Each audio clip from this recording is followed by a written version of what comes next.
Nerissa, welcome to the show. Thanks, Alex. So excited to be here. Very happy to have you. Filta, why don't you tell me a little bit about Filta and what y'all do? Okay, so Filter works for D2C brands, agencies, tech, and SaaS companies. And what we really do is look at their people strategy, understand their people resources, and then work with them to understand where is the best way to find people to add value to their business and grow their business. So it can be recruitment locally, it can be recruitment nationally, it can be recruitment internationally.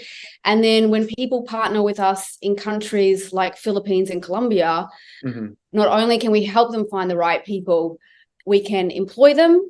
So an employer of record service.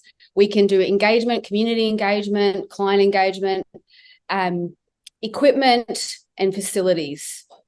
So it's really about what do you need as a business and what's the best solution.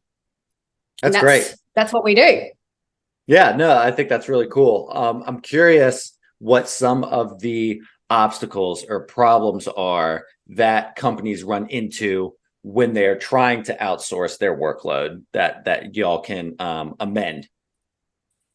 Yes. Normally it's they want one person to do everything. So they'll say, Sure, I want a does. developer. Yeah, I want a developer, designer, virtual assistant, email marketer all in one.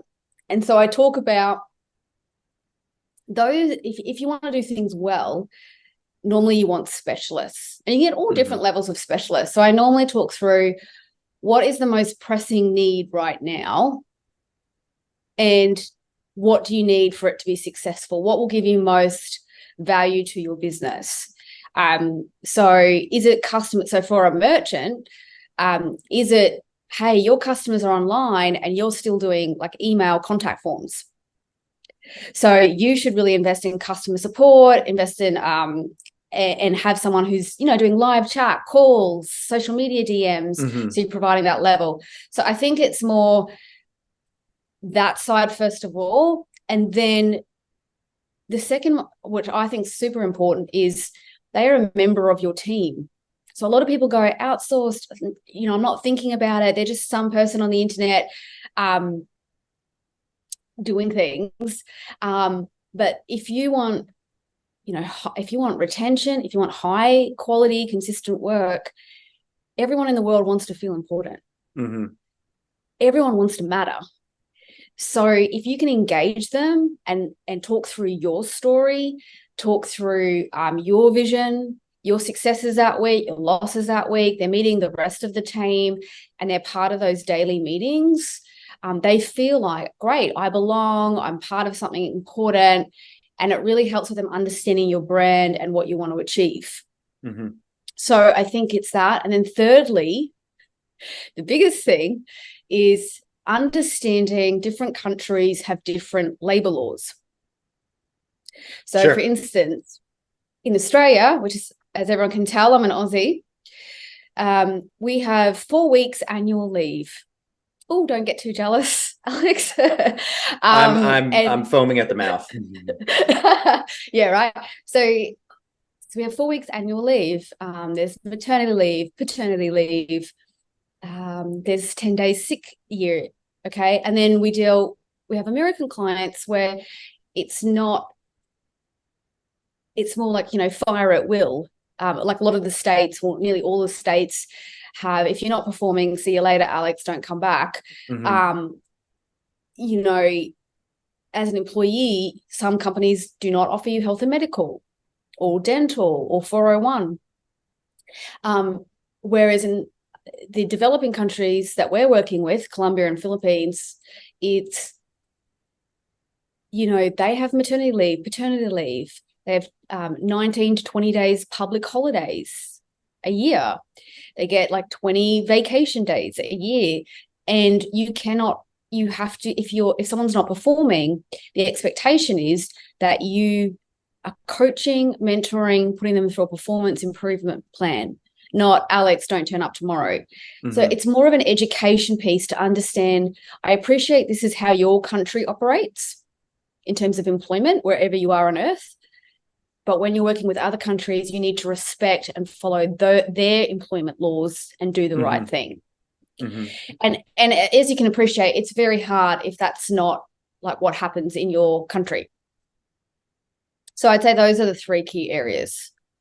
No, that's great. And I can at least say from my personal experience, just as a small anecdote, one thing is I'm currently in Virginia in the United States, and one of the labor laws that Virginia has here is a lack of necessity. They have a termination policy to where within the first 30 days of employment, they can terminate you without any reason whatsoever, which is really fascinating. I don't think I've ever lost a job that way, but I know people who have, who were just like, it's not a good fit, we've mishired you, and it's kind of like they don't really need a good reason to fire you. And I think there's something I don't know, pretty sticky about that. It doesn't feel stable. There's an instability to that. And my second story is at Debutify, just so anyone knows, honestly, I'm a freelance contractor, so I am not technically an employee, but I am an employee, so the way that they have operated is I feel like a member of the team. I'm not just some hired gun that they barely reach out to when they need something done. I do have someone that I report to, just like any other employee would, and I don't necessarily feel like I'm on my own floating island, So I think Debutify has done something that has done what you've already said is kind of necessary when outsourcing and recruiting to other people in other countries, which I think is extremely valuable and makes me feel like a welcome member of the team. I'm curious, in addition to kind of some of their, 401k dental practices and paid leave, that sort of thing, why are Colombia and the Philippines top countries to choose for outsourcing work? Yeah, perfect. So I'll stick with Philippines first. So Cool. Philippines, it's the only Asian country where English is the first language. The education system is American.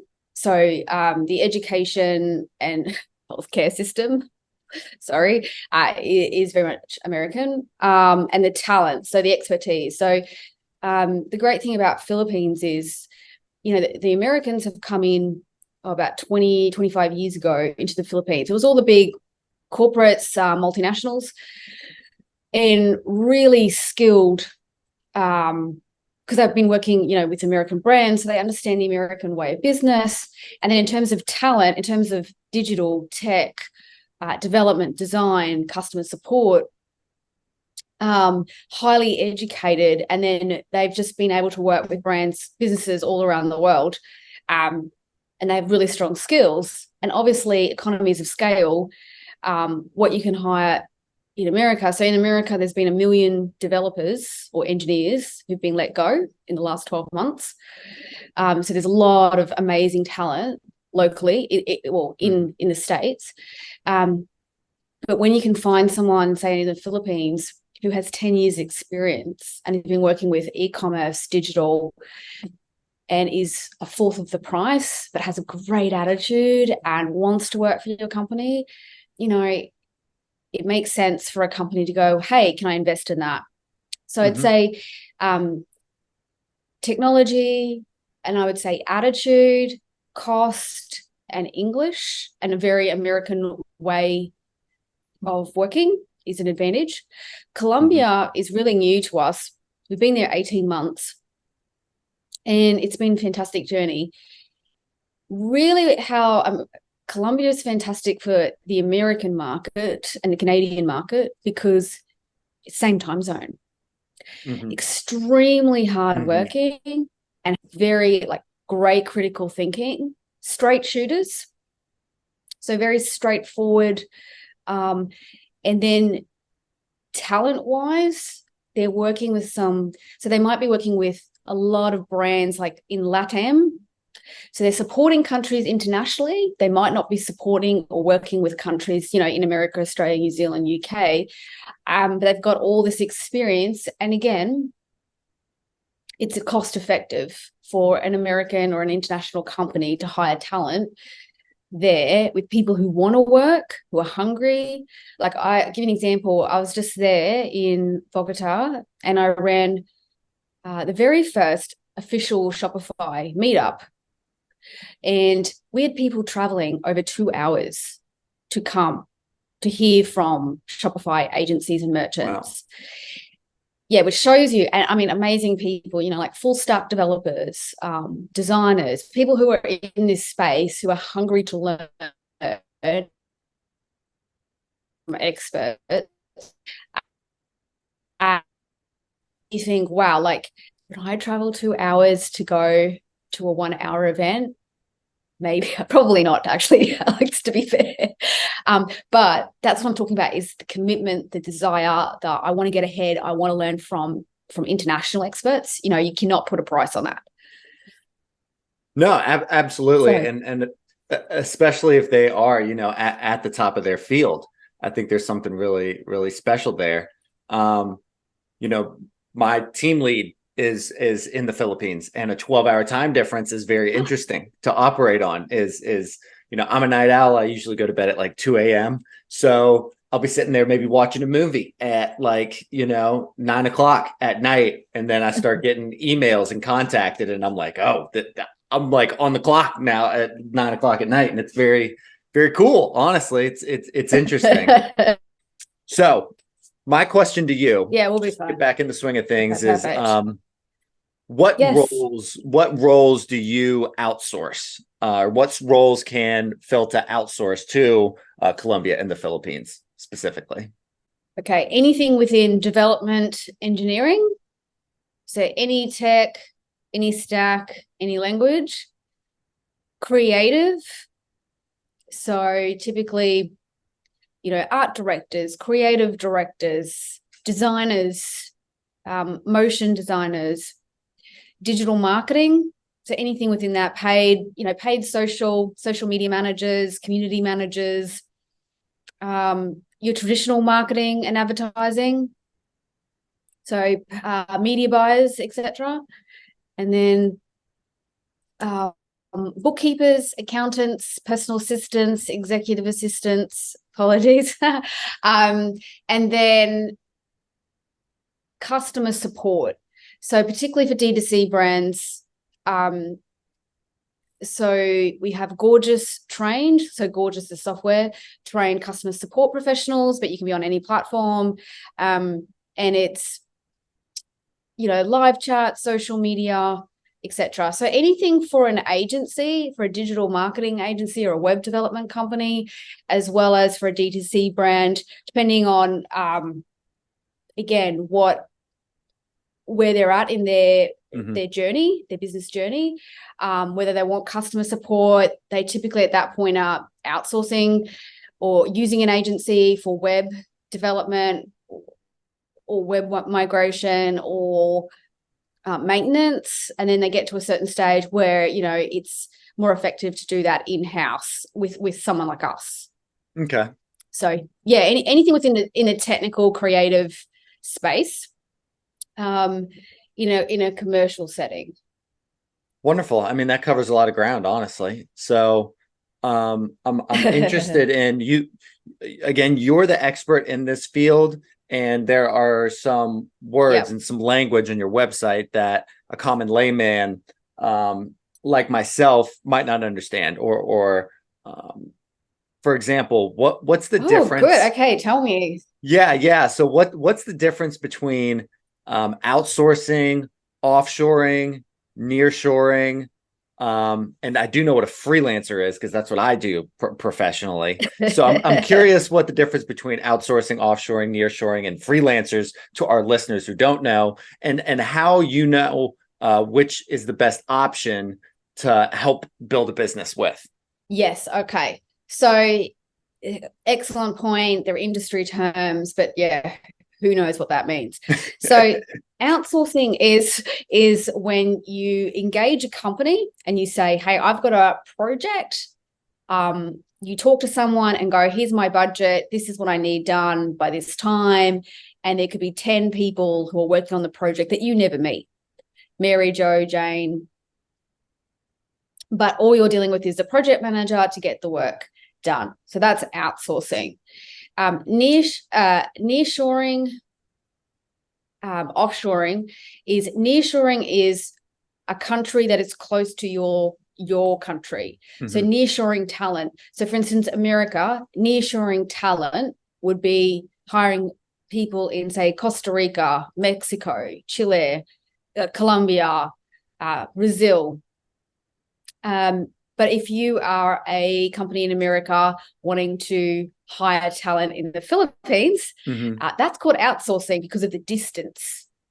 So really, it's the same thing, those two terms, but it just talks about location.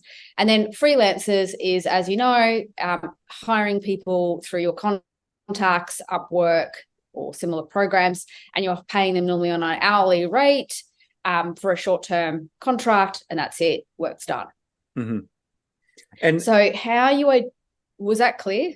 Yeah, no, that was really clear. And I was just going to reiterate the follow-up is, how does a company know which avenue to pursue best when trying to build their business? Yes. So I always talk about, like, really articulate and talk through what is it that you need.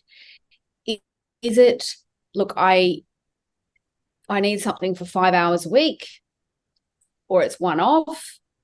That's where I'd say freelancing is your best option. Okay, so you're hiring for a very short-term project. If it's, say, it's a 3 to 6 month project, the outsourcing model is probably well suited. If it's long-term, so I need an email designer, email marketer, and I want them connected to my business. I want them doing, the weekly EDMs, etc., to my customers. That's when I'd say nearshoring, offshoring is the right solution, because you're having them dedicated. They only work for you. So they're understanding your brand, your philosophy, your vision, your voice. They understand your audience and your customers, and they're part of the team, and there's a lot of work to generate that 40-hour-a-week person. And that's when I'd say nearshoring or outsourcing.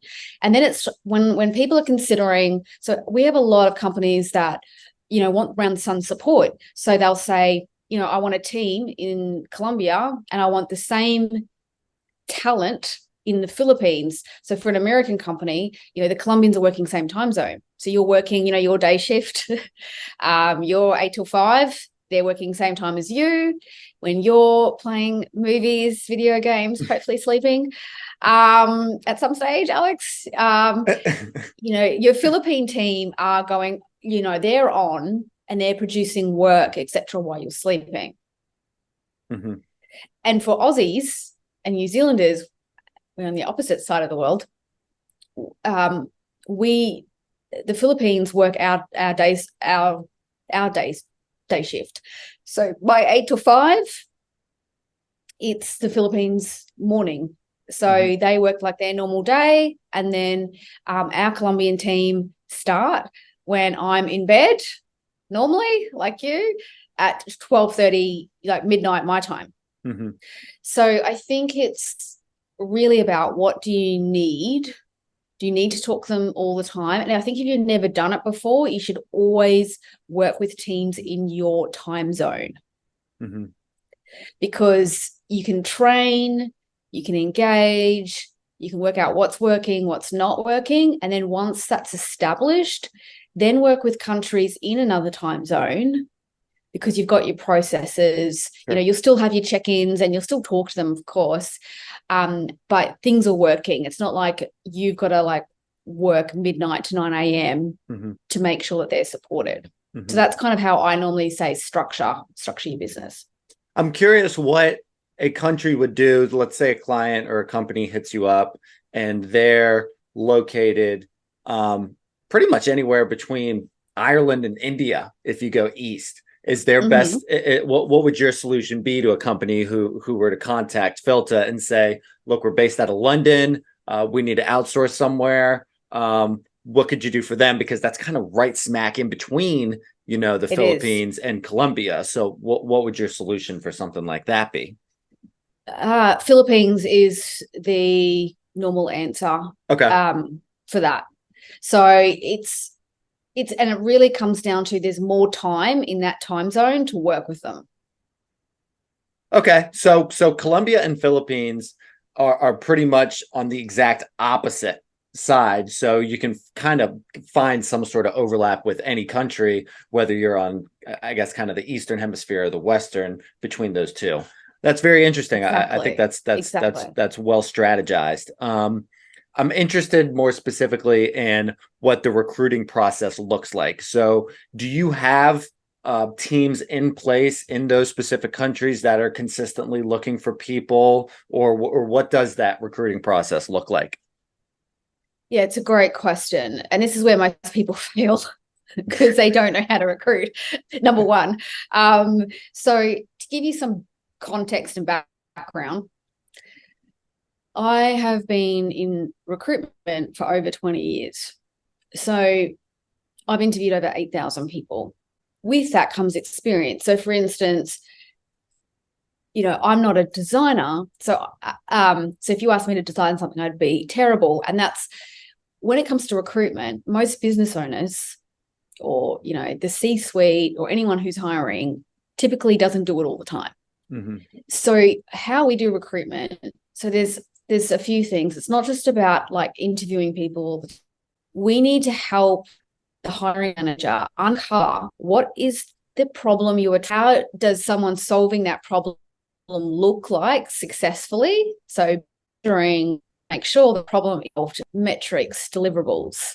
What does your first 30 days look like, your 90 days, your 12 months?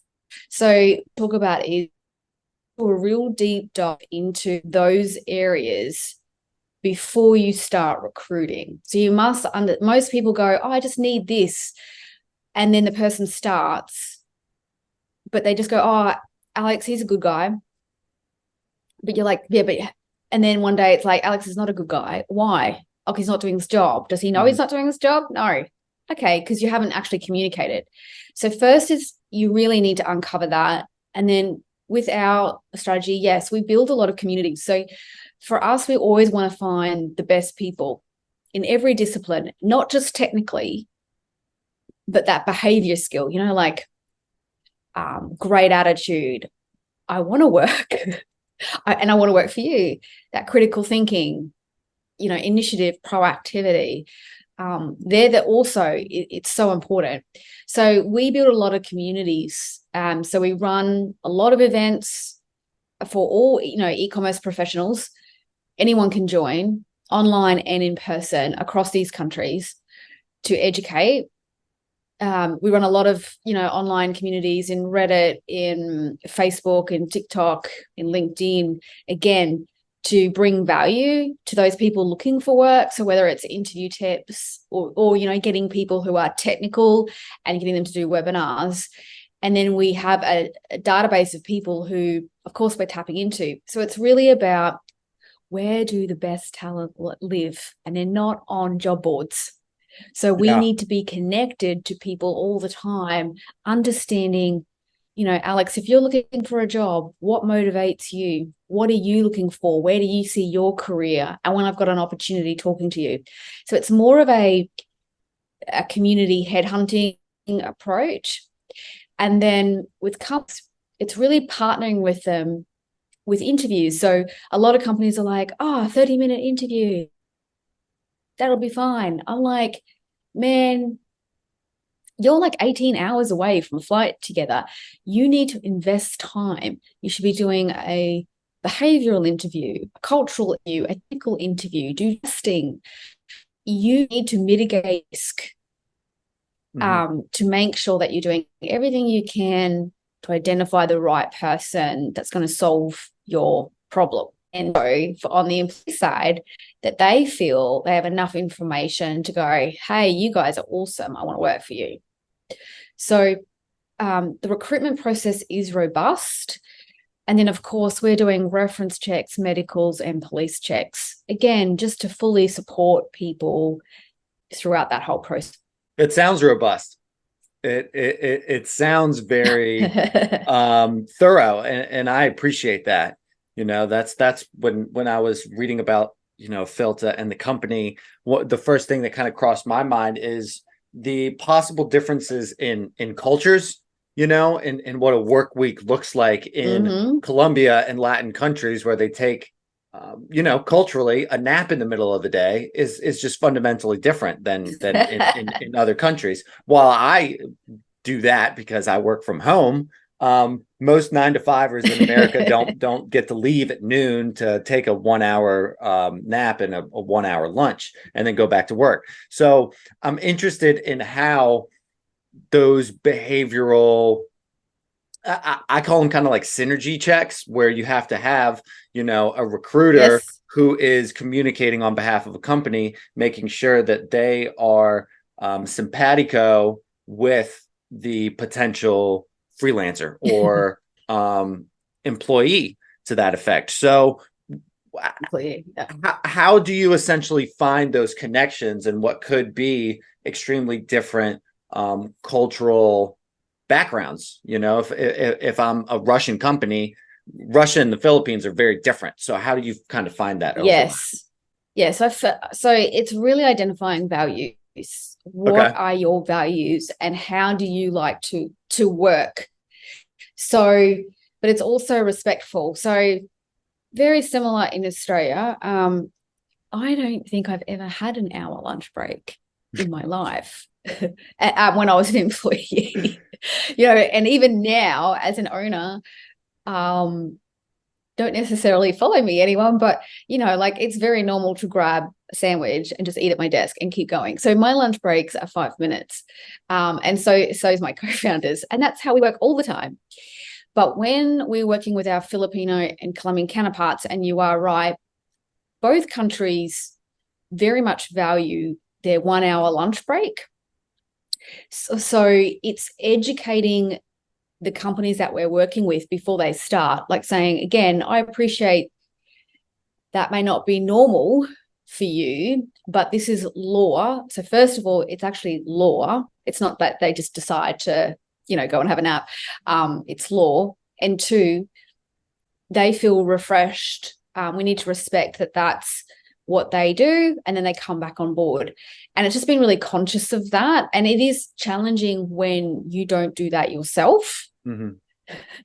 But I think it's when working with companies, we always, again, when I talk about law, but it's like, if you're a good citizen, if you're a good person and you have a global mindset, you understand that everyone in the world works differently and you respect that. So it's more that. And then but I would say the biggest thing is straightforwardness. So in the Filipino culture, again, with a lot of Asian countries, it's around saving face. And you need to understand what saving face is, and you need to investigate and losing face. And it's very hierarchical. So Filipinos are generally not straightforward. It's normally a story. There's actually a Filipino word for it, but it's too early in the morning, so I can't tell you what that is. So they tell a story, and what you need to do is understand, okay, what are they trying to tell me? And that can be very frustrating when, we're like, what we say is what we mean. Hey, where are we up to? And we just want to know, oh yeah, I'm halfway through something, or I'm stuck here. And then 20 minutes later, I'm still getting a story. But that's understanding their culture. And then how do I best work with that? So I'd say there's a few things. So in the Philippines, I'd say the biggest challenges most companies face is the straightforwardness, not saying what they really mean. So yes does not always mean yes. The biggest thing I see is a lot of clients, when someone says maybe or I'll try my best, that generally means no. So it's when you hear that language, it's like, okay, cool, what are your blockers? I'll try my best. So in our world, in the West, we're like, there is no try, there is do. Mhm. There is due, and I will get it done. So it's just understanding that. And in Colombia, I would say the only biggest difference, because they're very straightforward, very direct, very much business first, business, get things done. The thing I've noticed more is time. So time is fluid in LATAM. So it's more communicating, hey, in America, Australia, UK, for example, time matters. When our meeting is at this time, we expect you to be there like 5 minutes beforehand, ready to go, not 20 minutes later. Mhm. When you invite me to dinner, Alex, and you invite me, you say, hey, Nerissa, come over at 7 p.m. for dinner. If I rocked up at your place at 9, no calls, no texting, nothing, what would you do? I'd be surprised. Would you let me in? Probably. Would you let me in the house? I don't know. I'm also in the Oh, you're very kind. I'm below the Mason-Dixon line. So I think Southern America is a little different where, we'd say, well, come in, have a glass of tea, and then, you're very hospitable. we can figure it out. But I think you're touching on something really valuable, Nerissa, and that is the value of time and how time has become some sort of a currency in certain part of the world, which is honestly seems kind of backwards when you think about it, because we now take even less time to do things thanks to the evolutionary nature of technology, yet we value it more. And that sounds counterintuitive to me, and I don't really know exactly where I'm going with this, but it feels very hurry up and wait sometimes. And I just think that there's got to be something to be said for the necessity for global perspective, to borrow your own phrasing, and the people who are more valuable of other people's cultures understand that my principles aren't as important as respecting someone else's, so however much that time may be valuable to me, if someone cares about me, they'll understand time is valuable to me, and I will understand that time is fluid to them. So when I say I need this thing by 5 p.m. tomorrow, that doesn't mean I get to start bothering them as soon as I gave them that deadline. They'll put it in when it's due, and it is what it is. Not everyone operates in the same facilities. So I appreciate that in your dialogue, and the way that you communicate. It has a very respectable manner to it. And, everyone's operating in different spheres. So respecting that is what I'm hearing you say is really important to Filta, and communicating that to your clients, that this is the way it is. So be agreeable. Or if you can be agreeable, it's a good match. Is that accurate? Yes. So basically, to be very clear, the biggest part when we're assessing working for businesses, are you good people? Mm-hmm. Do you care about people? And we ask a lot of questions around, like, how does that look in your local teams? And genuinely, people are very obvious about people. So, and people are very open about, no, I don't want to talk to them. I just want them to do the work. I have extremely high turnover. No one wants to work anymore. Those sorts of things. You are not a great business to partner with Filta. We want to work with good people who care about people, who are innovative and purposeful. Yes. Going great places. Yes. But ultimately, you have to be someone who's like, hey, I don't care where they are in the world. I just want the best people who I can engage with and be part of my business. And it's all about the attitude and the mindset. And I think there's so many good businesses out, like all the businesses we work with, like just care about people. And they're normally interested about, hey, I want my people to feel connected. They're in another country. What can I do to better connect with them with my local team? What do I have to do differently to engage my remote workforce, basically? And they're the sort of businesses that I would say do really well within the Filta community, but do really well in general. No, that makes a lot of sense to me. Because you can keep people, retain people. Yeah. Mm-hmm. And I'll tell you what, a company that's saying, well, why my turnover rate is so high, people don't want to work, probably not capable of looking internally and saying, maybe I'm the reason I have such a high turnover rate. That might be glib of me to say, but that's how I feel about it. Yeah. I'm Yeah, interested I in. think it's an No, please. understanding the why. Uh-huh. Yeah, sorry. I was going to say it's understanding the why. Why are people leaving? Sometimes it's not bad management. Sometimes it's, oh, we've just been acquired by another company, things like that. So it's always also, I think, as someone like myself, as a partner, is asking more questions, not assuming, oh, you must be a bad manager because it's high turnover. But also people need to understand that if you're a bad manager locally, you don't know how to engage, or you don't know how to delegate, or you don't want to talk to your local team. A lot of people think, oh, well, they tend to outsource that terrible management style even more so when they're engaging an international team, and you're just destined to fail. Mm-hmm. And we don't want to work with, I want you to succeed. We want businesses to succeed. We want managers to succeed and their employees to succeed. So yeah, that's kind of our philosophy, is just working with good people. That's great. Just a couple more questions before we wrap up. I'm extremely curious in what happens after the recruiting process. So Filta will, from what I'm hearing you say, Nerissa, is take a client on, try to recruit and match them up with the right people, and then what? So how involved is Filta after you have essentially matched these employees with the company? Yes, so we offer a number of services, which I'd say I think there's about 86% of people who use us for everything. So you can do just recruitment only, and you're like, great, that's all I need from you. That's fine. But most of our clients go, great, I want to legally engage someone. So can you do all their payroll, the employment contracts, payroll, their benefits? The other part is the engagement.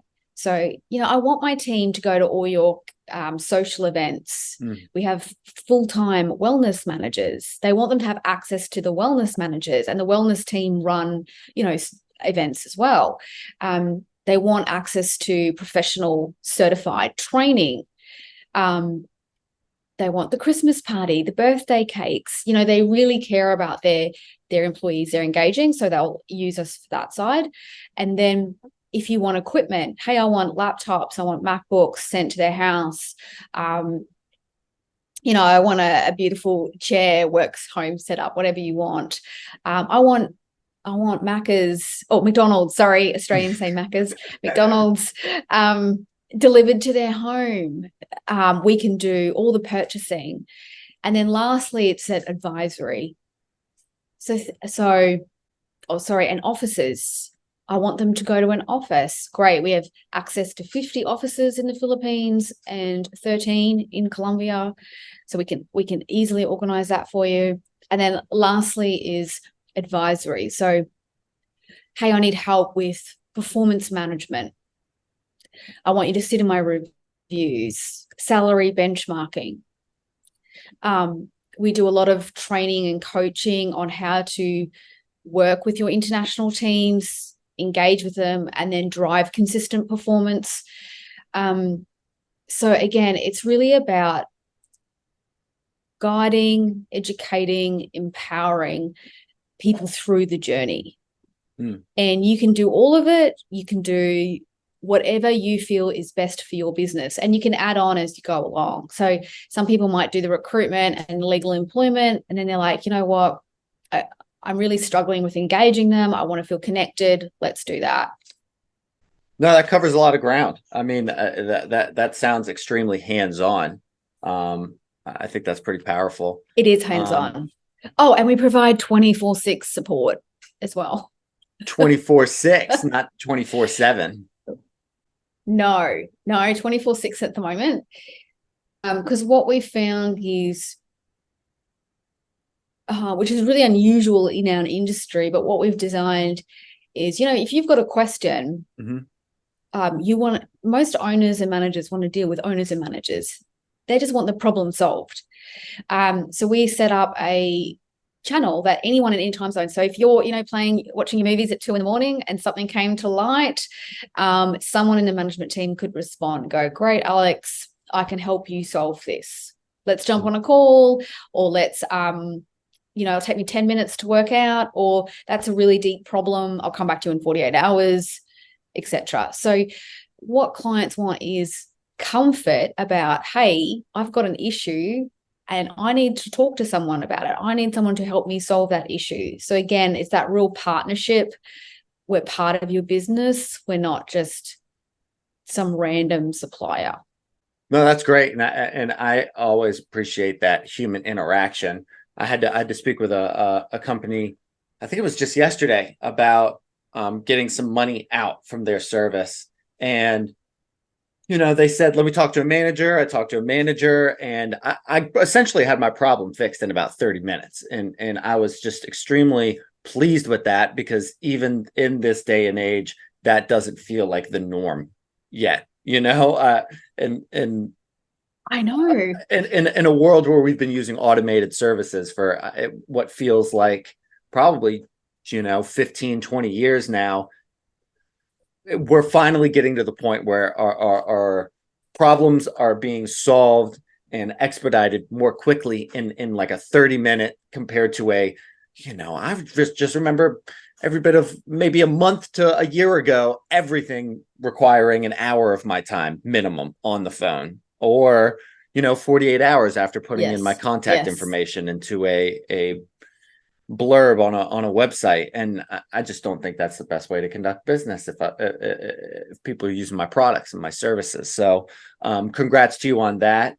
Nerissa, my final question is the same question that I ask all my guests, and that is, in an e-commerce industry where people are moving and shaking all the time, I find it extremely important to have a work-life harmony and stable mental health. So what are some of your hobbies and interests that you do to ensure a harmonious work-life balance? You will not like my answer. Oh, come on. No, I don't. I work 6 days a week. I don't do any exercise. I eat terribly. I love junk food. That's okay, though, because it can make you feel good. It does make me feel good. I have a lot of coffee. I think, to be real, most entrepreneurs and business owners that I work with, and I work with people in 8 different countries of all sizes, companies of all sizes, I have never met a successful owner that has, work-life balance, for instance. However, I know a lot of people, some people are into meditation, Pilates, things like that. I guess for me, for me to decompress, I read. So I'm a speed reader. So I tend to read a book a night. Get out of here. That is amazing. No, I know. I really, really love it. And I don't, people are like, oh, do you read about business and things like that? Sometimes I do, but sometimes I'm like, I've just done a, 15-hour day. I just want to read something that's, like I don't have to think about, something that's enjoyable, that gets my mind off things. And I will say what I'm really good at, which most people in the industry are terrible at, is I'm very good at getting sleep. So I get 8 to 10 hours a night. Nice. So I know, don't be too jealous, but so I'm very big about protecting my time as well. So I really respect those that, are, doing everything all on the weekends and things like that. But I tend to like just to chill, relax, and that's kind of how I decompress. But it's not, through meditation, eating healthy, Pilates.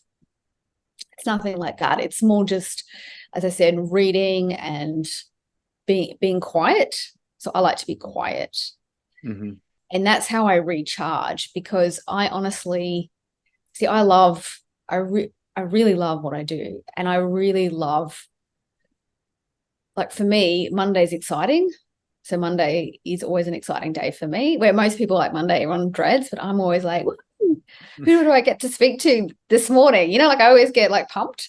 So I feel like I like to recharge and relax on weekends. That was very long-winded. Not at all. No, that's great. And I really appreciate the transparency. I might have to connect with you to learn some speed reading techniques from you, because I read at about 6 months for a book. Fine. So if I could get through one in like a week, I would be much more of an avid reader than a movie watcher like I am. But look, Nerissa, it's been an absolute pleasure sitting down with you. Good luck with Filta. Until next time. Yeah, thank you. I've really enjoyed our conversation, and thank you so much for having me. Absolutely.